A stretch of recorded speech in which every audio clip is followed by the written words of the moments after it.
ఇది అమ్మమ్మ కనకాంబరం చెట్లు పంపించిందనమాట ఇక్కడికి నాటుకోమని. మా అమ్మ ఈ చిట్టి కనకాంబరాలను వేయడానికి ఒక పెద్ద చెట్టునే తీసి పడేస్తుంది. తాను క్రియేటరు డెస్ట్రాయర్ రెండు మా అమ్మే అనమాట. అంటే ఈ చెట్టు ఆల్రెడీ మా ఇంట్లో ఒకటి ఉంది, అంటే అమ్మమ్మ దగ్గర ఉంది. ఇది మరీ పెద్దగా అయిపోతే ఎక్కడ కుండీ పగిలిపోతుందో అన్న భయంతో తీసేయాల్సి వచ్చింది. ఈ కనకాంబరం మొలకలు జస్ట్ అలా మనం నాటడమే ఆలస్యం. ఈ వర్షాకాలంలో ఈజీగా అవి పెరిగిపోతాయి, బాగా పూలు కాస్తాయి. మీరు ట్రై చేయండి. మొన్న మనం వేసిన ధనియాలు బాగా మొలకలు వచ్చేసాయి.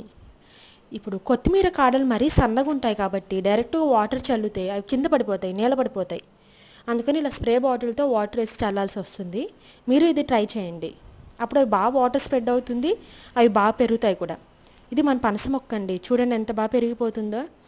ఇది మరీ పెద్దగా అవుతాయి, ఇంకా తీసే ఇక్కడి నుంచి అమ్మమ్మ వాళ్ళ ఇంటికి ట్రాన్స్పోర్ట్ చేయడం కష్టము కాబట్టి ఇప్పుడే ట్రాన్స్పోర్ట్ చేసి అక్కడ నాటేసేయాలి. మీకు నచ్చితే ప్లీజ్ లైక్, షేర్, సబ్స్క్రైబ్.